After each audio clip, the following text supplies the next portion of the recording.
coaching. It's what it is. I don't often think it becomes an issue if you're watching it in men's sports most of the time. And my relationship with Caitlin is great. Like, I love Caitlin. I ride with her. Like, we have a great relationship. And I think that the narrative of people trying to make it something that it's not is just, taking sensationalism to try to get some clicks and all the other stuff. That tension is not just normal communication between a player and a coach. It shows a deeper problem that everyone can see. When Indiana Fever head coach Stephanie White says the growing tension with Caitlin Clark is just media hype, she is trying to downplay what people are watching with their own eyes. This isn't just an online controversy.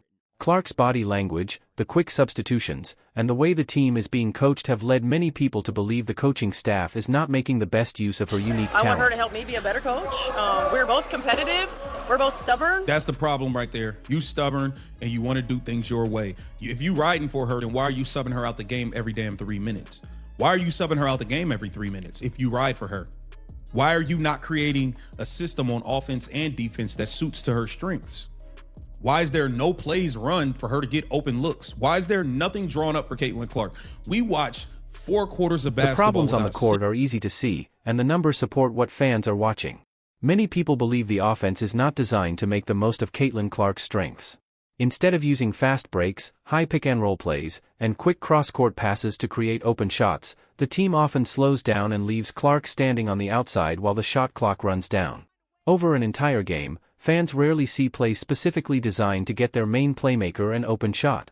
Critics argue that this is a failure of the team's offensive system, and they believe it is one of the main reasons more people are calling for major changes in the organization's leadership. For about 10 years as a head coach, what do you learn about player-coach tension? Does any of it change or not change because of the spotlight that's on you, the Fever and Caitlin? Yeah, I mean, this is not new. It's not a new thing. It's just new because everything that she does gets clicks. That's how everybody makes money. Stephanie White says that much of the attention around Caitlin Clark is driven by media outlets looking for more clicks and views. But critics argue there is more to the story. They believe Clark has brought so many new fans to the WNBA that coaching decisions are now being watched more closely than ever before. In the past, coaching mistakes, roster decisions, and offensive systems often received less attention because fewer people were watching. Now that has changed. Millions of fans are paying close attention to every game and questioning the team's strategy. Some critics believe the Indiana Fever coaching staff is frustrated because their decisions are now being examined much more closely than before. Player confrontation / tension / coaching. 10 years ago when I was doing this, or 15 years ago when I was, however long it wasn't on social media. Like, I was just getting started. Exactly. You was used to getting away with it. You was used to getting away with it. Right? It happens in every sport. It happens in in all walks of life. So this is not anything that's new. And some people say social media is the only reason this tension seems bigger than before, but critics don't agree. They believe social media only makes the discussion spread faster, while the real issues inside the organization are much deeper. Many fans also think Caitlin Clark has enough influence to push for major changes within the franchise. Instead of signing a long-term contract right away, some believe she should wait and see whether the team improves its coaching, leadership, and overall system. They argue that if the current approach doesn't change, the organization could face major coaching, roster, or front office changes after the season. In terms of her potentially staying long-term, surrounds her significant other, Connor McCaffrey. Now, we know Connor McCaffrey played at the University of Iowa. He attended Iowa during the same stretch as Caitlin Clark or whatever. And he's been with her in Indiana, and he's been pursuing his coaching career. He's coached, he was an assistant with the Butler Bulldogs last season. I believe he coached with a G League team before, and all of this stuff. Obviously, he's worked with Pacers before as well. You see his relationship with Tyrese Halliburton, and it looks like he's taken another job that will keep him in Indiana. A major off-court development has added a new layer to Caitlin Clark's future with the Indiana Fever. Reports say that Connor McCaffrey, Clark's longtime boyfriend and former Iowa basketball player, has accepted a player development coaching job with the Noblesville Boom, the NBA G League affiliate connected to the Indiana Pacers organization.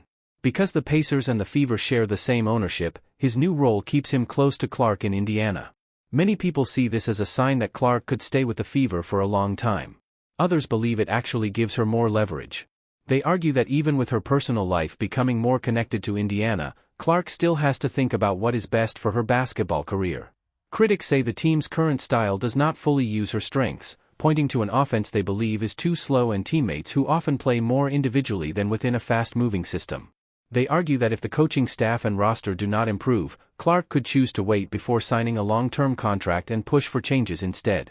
Stephanie White has said that she and Clark have a good relationship and that both are simply competitive and emotional. But some fans believe that a good relationship alone is not enough if the team's strategy does not improve. They argue that the Fever's front office will eventually have to decide whether to make changes to the roster and coaching staff to better support their biggest star. In the end, the debate comes down to one question: does Connor McCaffrey's new job make it more likely that Clark will stay in Indiana for the long term, or will she use her position to push for major changes before committing to the franchise? That's the question many fans are discussing right now.